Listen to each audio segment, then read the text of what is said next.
Episode 55 की शुरुआत उस गहरी खामोशी से होती है जो किसी तूफान के ठीक पहले फैली रहती है। घर की उस लंबी दालान में हल्की सी धूप पड़ी है, लेकिन उस रोशनी में भी एक बेचैनी, एक छुपा हुआ तनाव जड़े जमा चुका है।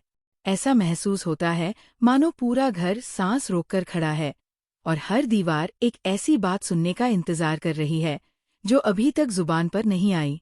श्रद्धा इस एपिसोड में अपनी भावनाओं से लड़ती हुई दिखाई जाती है। वह किसी से कुछ कह नहीं पा रही, लेकिन सब कुछ उसके चेहरे पर साफ लिख दिया गया है। जब वो सुबह चाय बनाने के बहाने खुद को व्यस्त दिखाने की कोशिश करती है, तब भी उसके हाथों की हल्की कंपकंपी बता देती है कि उसका मन कहीं और भटक चुका है। आंटी उससे कुछ पूछती हैं और श्रद्धा हाँ में सिर हिला देती है, लेकिन उसकी आवाज में वो दृढ़ता नहीं जो हमेशा रहती थी। ऐसा महसूस होता है कि वो खुद को मजबूती से पकड़कर खड़ी है, लेकिन भीतर का तूफान उसे धीरे धीरे हिला रहा है।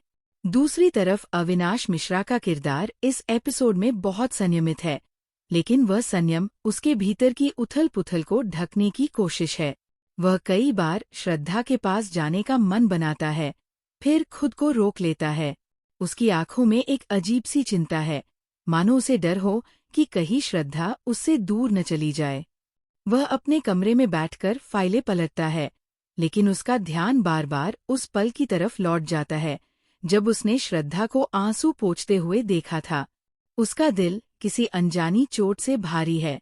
कहानी का पहला बड़ा मोमेंट तब आता है जब दोनों की अचानक आमने सामने मुलाकात हो जाती है। श्रद्धा तेज कदमों से दालान में चल रही है और अविनाश मुड़ते हुए उसकी तरफ आ रहे होते हैं। दोनों रुक जाते हैं और कुछ सेकंड के लिए पूरा घर जैसे थम जाता है।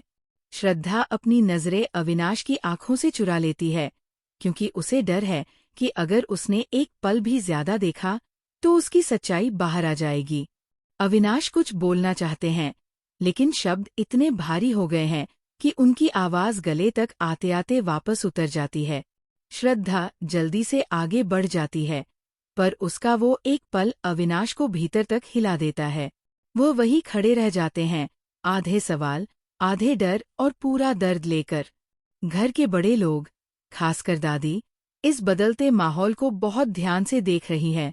उन्हें पता चल चुका है कि श्रद्धा और अविनाश के बीच सिर्फ चुप्पी नहीं, बल्कि एक ऐसी कहानी है जो दोनों कहना तो चाहते हैं, पर हिम्मत नहीं जुटा पा रहे। दादी श्रद्धा को चुपचाप देखती रहती है।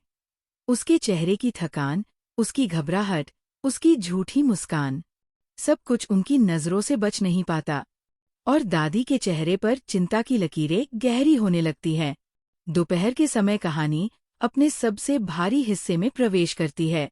श्रद्धा अपने कमरे में अकेली बैठी है और बाहर बारिश शुरू हो जाती है। वह खिड़की के पास जाती है और बूंदों को देखते हुए चुपचाप बैठ जाती है। उसकी आंखों में कई सवाल तैर रहे हैं। क्या वह अपने दिल की बात कह सकती है? क्या अविनाश समझ पाएगा? क्या वह अपनी गलतियों को स्वीकार करेगी? या फिर वो इन्हीं दुविधाओं में फंसी रह जाएगी?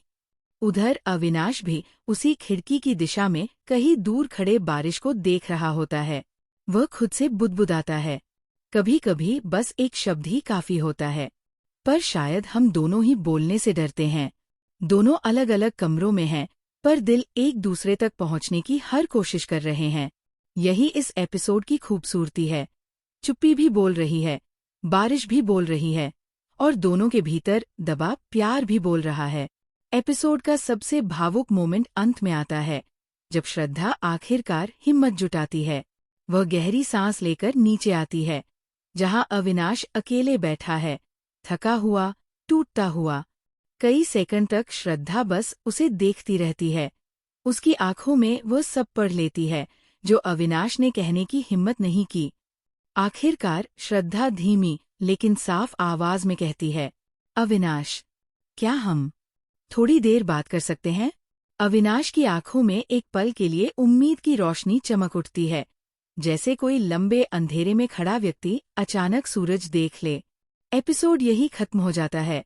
दो लोग, एक सच्चाई, एक बातचीत, और हवा में लटकता हुआ एक अनकहा इकरार।